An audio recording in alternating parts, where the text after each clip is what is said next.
What's up, everybody? So we talked in tutorial about solids of revolution. We did a bunch of examples. I thought it would be a good idea for me to actually go through those examples one more time. This time a little bit quicker, just to set it up. So I won't talk about the differentials and all that like I talked about in tutorial. I'll just go through the problems, and just so that you have something to look back at when you're studying for the exam, etc. So let's start with actually a simple problem. Example 1. Let's say that I want to look at the region between the following, right? X equals 0, x equals 4, y equals 2, and of course y equals 0, and I want to revolve it about the x-axis.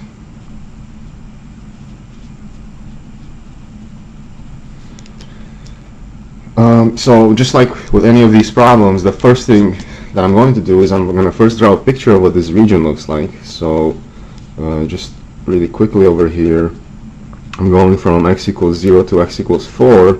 So that means I have two vertical lines, x equals 0 and x equals 4 here. Then I go from y equals 0, which is simply the x-axis, to y equals 2. So the region enclosed by these four curves, which I'm highlighting right here, is the following region, right? Is this rectangle, right? This line corresponds to y equals 2. This line is y equals 0, or that's the x-axis. This is x equals 4, and this is x equals 0, or the y-axis.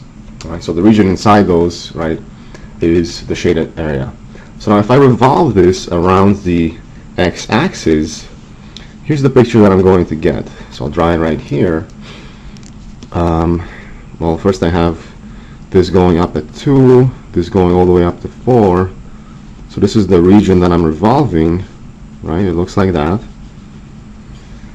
And once I revolve, what I obtain is the following picture, roughly. I obtain this cylinder right here, right? So it's got the bottom part over there, it's got the top part over there, and just to kind of emphasize which one is going to be our cross section, is going to go perpendicular to the x direction. I'm going to just pick some point over here and draw one of the cross sections right there. Okay. Now if I want to find the volume of this, I have to get the area of the cross section. So the area there, that's simply going to be pi r squared, and the radius is this distance right here, which is a constant of 2 in this case. So this area is simply 4 pi, right, because 2 squared is 4. And then I get my differential volume. That's simply the area of the cross section. In this case, it's a constant, 4 pi times dx is the infinitesimal thickness of that cross section that I have highlighted, right? So that gives me now the differential volume, which means if I want to get the volume, I am integrating between x goes from 0 all the way to 4, this thing right here, 4 pi dx. Okay, so that would be how you set up an integral. So, integrating a constant that's simply 4 pi x evaluated from 0 to 4, so this is just 16 pi. Now let's double check that with our geometric intuition. The picture that I have here is simply a cylinder. Height is equal to 4, radius is 2. I have pi r squared h, that's simply going to be pi 2 squared times the height 4, that's indeed 16 pi. So it does check out, it does verify with our intuition, with what we would expect the answer to be. Let's do another example. So that was the first one. I tried to keep it really simple. Let's do now something we did in tutorial already. So I'm looking at the region between the following curves: y equals x squared, x equals 0, x equals 1, and y equals 0, and I'm revolving this about the x-axis. So again, I'm going to start with a picture of this, see what it looks like. Y equals x squared is just a parabola, and it looks something like that. Okay. Now the region enclosed by the curves, this is x squared, this is x equals 1, this is y equals 0 is the bottom part, and x equals 0 it just means I'm starting right here, so I'm not revolving any of this part of the parabola. I'm only interested in this region right here, and I'm revolving it about the x-axis. So let's draw a picture of what that looks like. All right, I have this parabola thing, and I'm trying to revolve that around the x-axis, so what I get is a shape that looks kind of like a funnel. Okay, so it looks something like that, and I'm going to just highlight what a cross-section of that would look like. It is a circle. That's the top of it, right? It's a solid top. So that's what that picture would kind of look like. Let me shade it a little bit to give it a little bit of depth.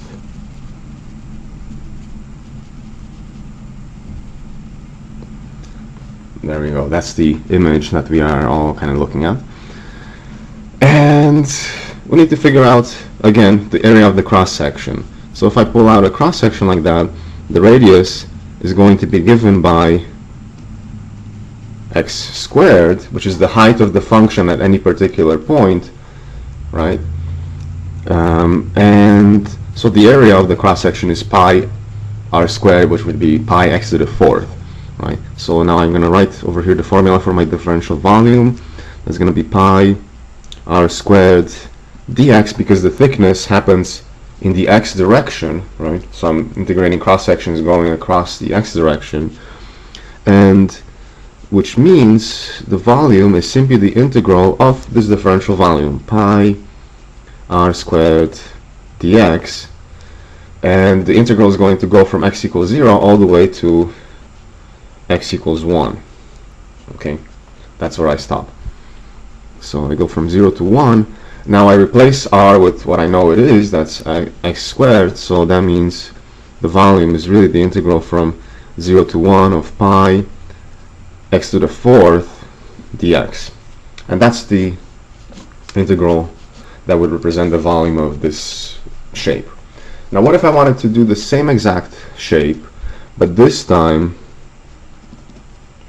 I'm going to do it about the y-axis.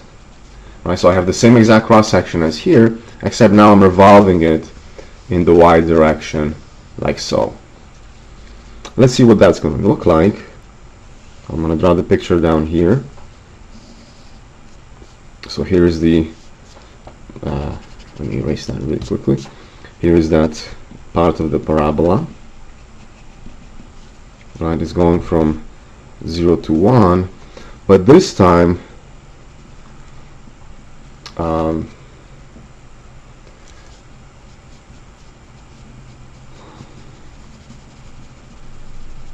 okay. So let's see what's going on here.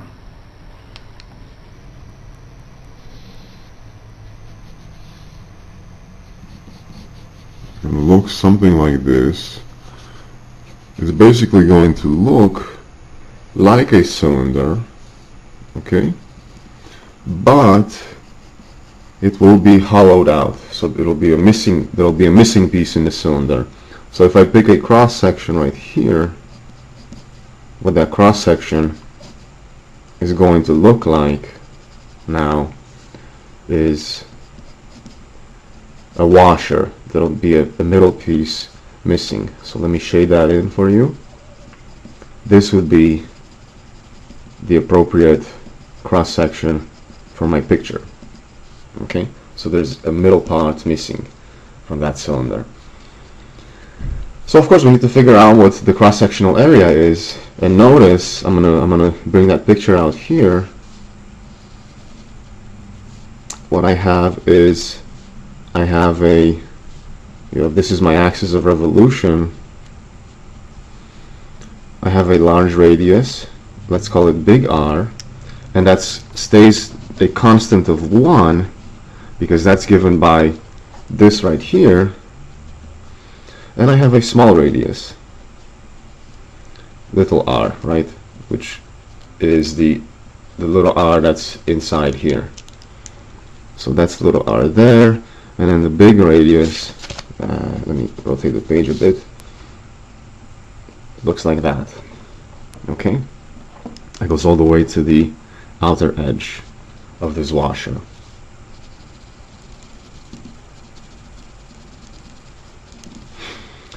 Okay, what is little r? That's the question. Well, the little r, notice, is simply the x coordinate of any point on that parabola.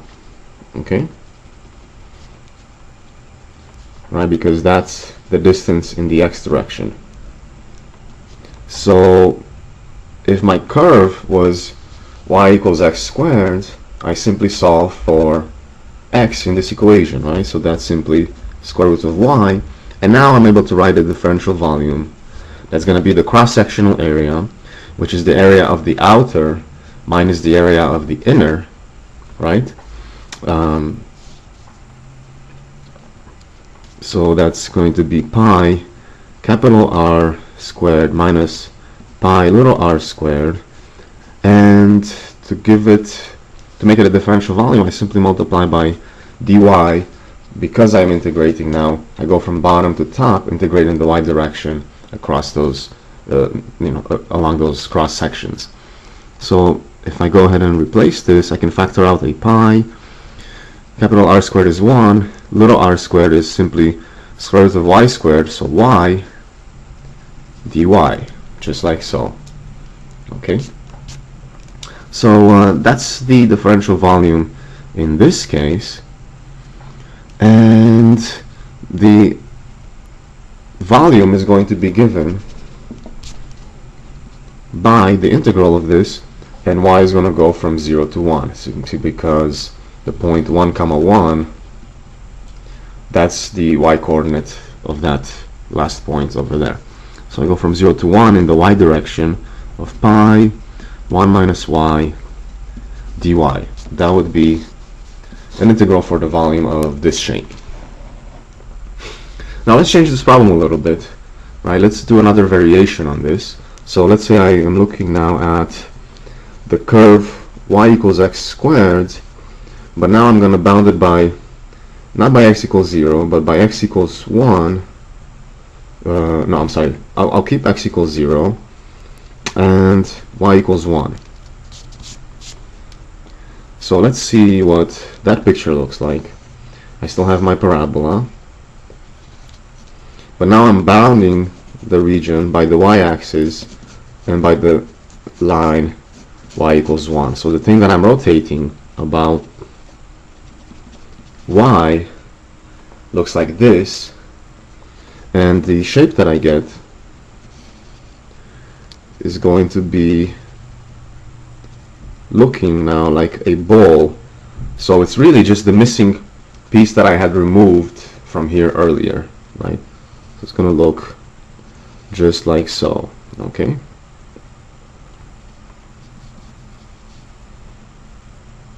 And a cross section, a typical cross section, is now a circle. It's no longer a washer. It looks like that. So what's the area of that? It's simply little r, which is x, and that's the square root of y, right? If I solve for x over here, I can set up my differential volume. That's simply pi r squared dy, because I'm integrating going this way with cross sections, and so that means the volume is the integral. I go y ranges from 0 to 1, pi r squared dx becomes pi y, I'm sorry, not dx, dy, because r squared is square root of y squared, so it's that. Okay? So these are kind of some variations on the y equals x squared parabola, where you revolve, you're bounding the region, you're bounding different regions and revolving them about x or y axis. Let's do another one. So I'll keep working with this parabola, except now I'm going to go not from x equals 0 to 1. What I'll go is from, say, x1 to 4, right? Just like we did in tutorial. So the region that I'm looking at is bounded by y equals x squared, x equals 1, x equals 4, and y equals 0, and I'm going to revolve this about, let's say, the x-axis. So quickly, a quick picture of that. What that's going to look like is this. I'm sorry, I meant x equals 2, not 4.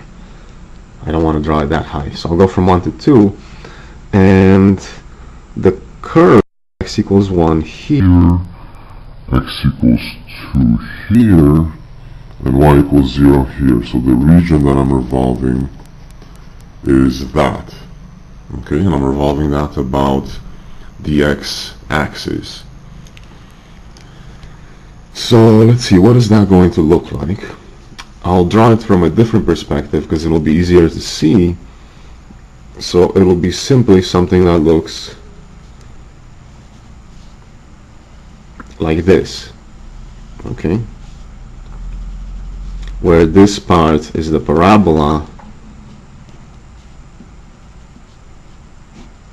That's the axis of revolution, which is the x-axis. And a typical cross-section of this looks like the following. Okay? There's the base in the background. There's the top of that. So that's what a typical cross-section is going to look like. Give me just 1 minute. I have to change the lead on my pencil. I'm running out. There we go. And now I just set up my differential volume, right? So the question is, what is the radius of the cross-section? That's simply y equals, that's r equals x squared, right? Because that's the parabola. It's given by the function. So differential volume here is going to be, again, pi r squared, because a cross-section is circular, times dx, because the thickness runs in the x direction, the infinitely small thickness of these. So my volume is simply the integral. Now I go from 1 to 2 on the x of this thing, so that's going to be pi. R squared is x squared, quantity squared, so it's x to the 4th dx. And that's the setup for the volume for this particular shape. Okay, let's do the same piece, but this time I want to revolve it about the y-axis. So let's see what's actually no, I won't do the same piece. I'll do something slightly different, and I'll revolve about the y-axis. So let's see. I have y equals x squared. I go from, I bounded by y equals 1, y equals 4, and x equals 2. Okay, so this time it's a little bit of a different picture, and I remember in tutorial a couple of you were confused as to what I meant when I was revolving, and I see why now. Simply I wasn't specifying exactly which region I am revolving about. So let me fix that now. I'm giving exactly the bounds of that, and now I'm doing this about the y-axis. So let's draw a quick picture. I still have the same parabola going from here to here. This time I'm bounding it by y equals 1, which is down here, and let's see, y equals 4 is up here, x equals 2. I guess I meant x equals 1. X equals 2 doesn't make any sense.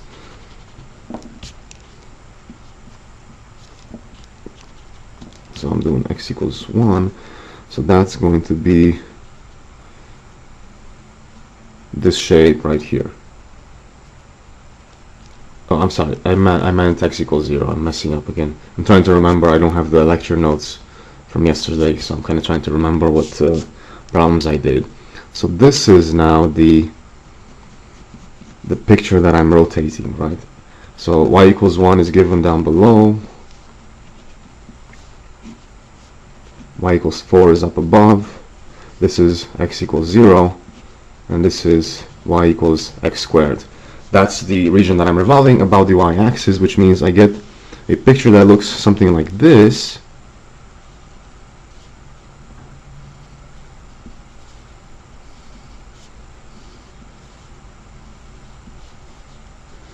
That's a bit fatter there. Let's fix that. And I'm going to draw, just to visualize, I'm going to draw the bottom cross section, the top cross section, and something in the middle. So I'll pick something like that.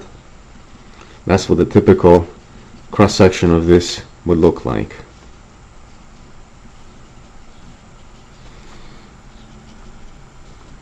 Okay, and here's the piece that I was revolving, so you can kind of visualize it. So what is the radius given by here?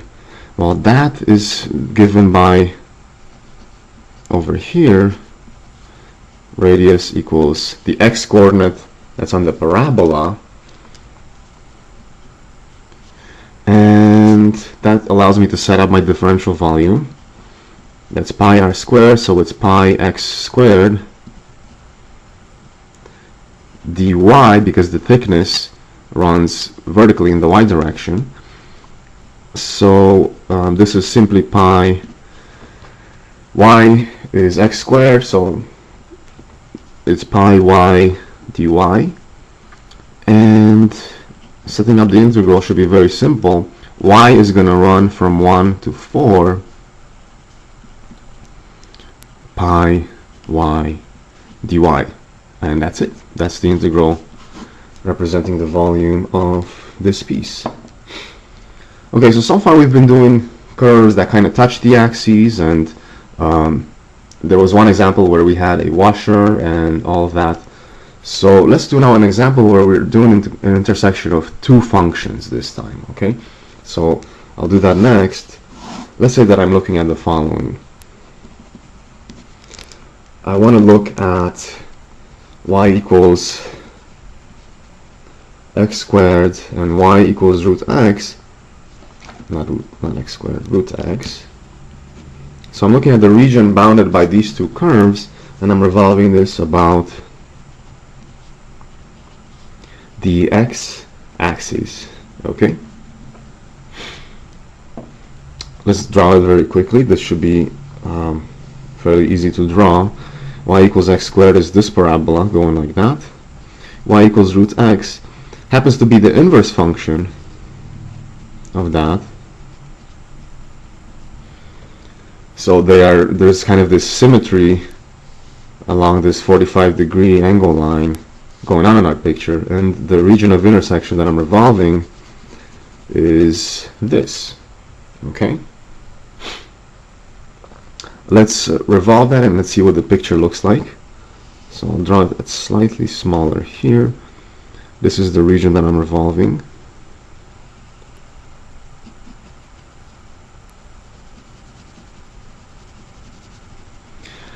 And I'll revolve this top part. Let's see, what is that going to look like now?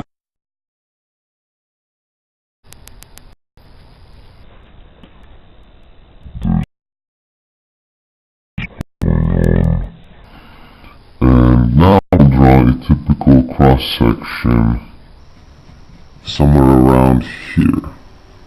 Okay? There's the outer part of my cross-section, and there's also an inner part because there's a missing piece.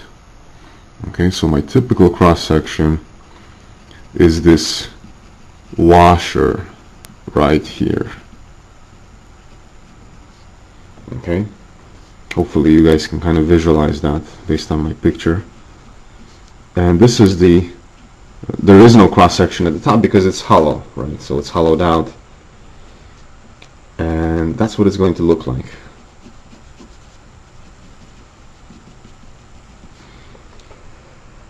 So again, since I have a hollowed piece, that means the area of the cross section is a difference of these areas of the bigger washer and the little washer, right? I have the following. I have a washer that's missing a piece, and the area of this is simply going to be the full thing with the larger outer radius,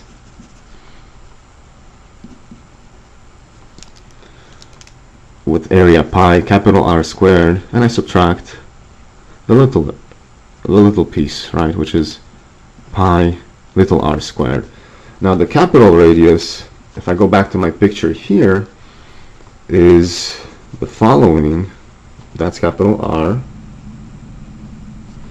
and my little radius is this one. Okay, so the capital radius is given by the root x function, whereas the little radius is given by x squared. This is only valid between 0 and 1, right? So actually the root dominates the x squared between 0 and 1, and then of course x squared grows faster. So let's go ahead and replace that. This is simply the area of the cross section is simply pi, factor it out, big R squared minus little r squared, that's pi times, okay, capital R squared, that's square root squared, so just x, little r squared is x squared quantity squared, so x to the fourth, and now I'm ready to set up my volume, right? The volume is going to be the integral. X ranges from 0 to 1, because that's the upper bound here, that's where the other, that's the intersection point of this curve. This is 0, 0, so the x coordinate gives you the starting point for the integral. This is 1, 1 up here, not down here. So the ending x coordinate tells you where you end the integral. Right, so that's how you figure out bounds when you're talking about intersection of curves. You look at the coordinates for the intersection points. So in this case, it goes from 0 to 1, and what I'm integrating is this quantity pi x minus x to the fourth times dx. So this whole thing is the differential volume dv. Okay, that's how you set up that integral. Now I'll go ahead and I'll do 2 more for this one, but before I move on, just to make a note, if I wanted to revolve the same shape but instead about the y-axis, because there's symmetry in the picture, this is perfectly symmetrical, I would end up with the same volume, except everything here would be written in terms of y. So it would be pi y minus y to the fourth dy as y goes from 0 to 1. Okay, so just a little remark there, something to be aware of. It's good to take advantage of symmetry sometimes, saves you time on an exam. Okay, I'll do 2 more examples. So let's see. I want to look at the curve y equals 2 minus x squared bounded by this and y equals 1, and I'm revolving this first about the x-axis. So let's draw this picture, okay? 2 minus x squared is a parabola that's up at 2, opening down, and y equals 1 is just this horizontal line over here. So the region between these curves is this little sliver right there, okay? When I revolve this around the x-axis, the picture that I'm going to get is the following. So here's the thing that I'm revolving. It looks something like that. I get a hollow cylinder in the middle,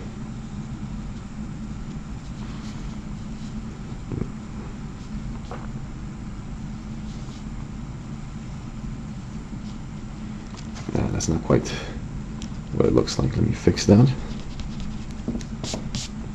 So I get the hollow cylinder in the middle, and the edges are full, like that. So it's like a donut shape that you guys were talking about. So let me draw a few typical cross sections so you see what's going on. I'll take a cross section here. There's going to be this middle part missing. Okay, so the typical cross section here would look like that.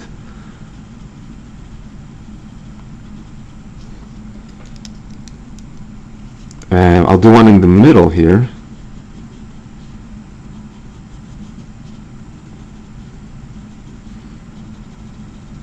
So there's a middle part missing.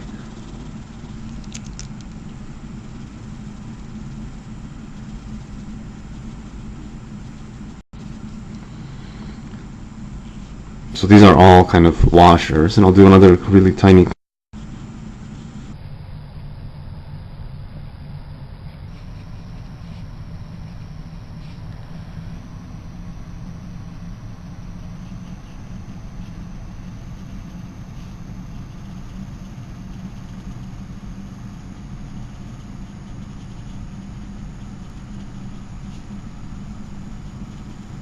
Looks something like that, okay? So you have this hollowed thing with the, the cylinder in the middle is empty. We're not including that in the volume. So that means, of course, just like before, to set up the cross-sectional area, what I have is I have a large radius, and that's given right here, and I have a small radius, little r. So to get the area of the washer, it's pi capital radius squared, but I subtract the inner smaller area given by the little radius. Right, this is just thinking about it geometrically. And of course, what is capital radius squared? That's pi 2 minus x squared, that's the parabola part, quantity squared, minus pi, little radius is just 1, so pi times 1 squared. Okay, so now the differential volume is, I'll factor out a pi from everything. I have 2 minus x squared, quantity squared, minus 1, multiplied by dx. So that means now the volume is going to be given by the integral of this quantity, pi 2 minus x squared, quantity squared, minus 1. And of course you can multiply this out, figure out what this is. I won't do it here. What I will do here though is I'll help you figure out what the bounds of integration is. And that comes from figuring out, just like earlier, what these intersection points are, right? So the point here is negative 1 comma 1, that's the coordinate, and you get that by simply taking these two curves, setting them equal to each other. So I have 2 minus x squared equals 1, which means x squared is equal to 1, so x is plus or minus 1. This is the negative solution, and this is the positive solution, 1 comma 1. Okay, so the lower bound of integration is the negative 1, so I go from minus 1. The upper bound of integration is positive 1, so there is the integral that gives me the volume for this particular piece. Now in the tutorial we did the same region, except we revolved it about a different axis. So let's go ahead and do that, and that'll be the end of this part. So I'm looking at y equals 2 minus x squared, y equals 1, the region bounded by these two curves. But now I'm going to revolve this about the line y equals 1. A picture of what that looks like. We saw in tutorial already, but I'll do it again. So the region doesn't change, it's the same as before, right? I have that parabola, and it's intersected by the line y equals 1 here, right? So this is the region that I'm revolving, except I'm revolving it about this axis. this dotted line, which is going to be my axis of revolution, rather than the x-axis. So the image that I get looks something like this. This is the piece that I'm revolving. I'm revolving it about the same thing. So it's going to look like a little football like that, right? And a typical cross-section is going to be simply a circle. So I'll draw a few of them here. This is what the cross-sections would look like for this image. Right, they're circular. Now the question is, how do I figure out the area of the cross-section? Well, since this is my axis of revolution right here, this is going to be my radius. Okay?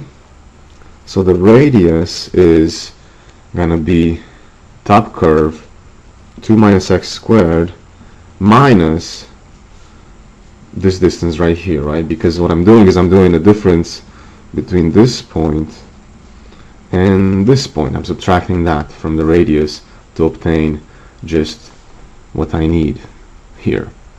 So this is just 2 minus x squared minus 1, which is 1 minus x squared. That's the radius. So now the differential volume is pi r squared. I'm integrating again in the x direction because I'm revolving about something that is parallel to x-axis, something horizontal. Okay, so the thickness is not dy, it's going to be dx. And the way you figure out is you realize, okay, your cross sections are perpendicular to the x-axis, so their thickness is going to be dx. Okay, and to set up the integral, okay, the bounds are going to be the same, and we obtain them in the same way that I obtain them up here. It's the intersection points of the two curves, and I take a look at the x coordinates. So I go from -1 to 1, and what I'm integrating is this differential volume, so it's pi.